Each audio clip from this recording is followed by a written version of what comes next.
aproveitar esse momento aqui para agradecer a CEPLAN, agradecer o Toninho, agradecer aqui o companheiro Pedro, que está aqui, pelo excelente trabalho que faz ali, sempre disposto a ajudar a nossa comunidade. Quero aproveitar esse momento aqui, vereadora Rose, para falar um pouquinho do quartel dos bombeiros, né? Que é uma luta de todos nós para aquela região tão importante, e pedir aos moradores aqui do Vêneto que se unam a gente nessa luta. Agradecer aqui o presidente da UAB, que é nosso parceiro, que a UAB é nossa parceira, né, nessa questão do quartel dos bombeiros, que é tão importante para a nossa região.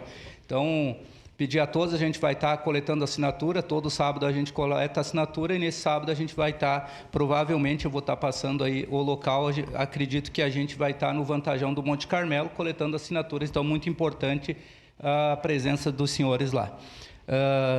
Falar aqui, mais uma vez, da importância da unidade da comunidade.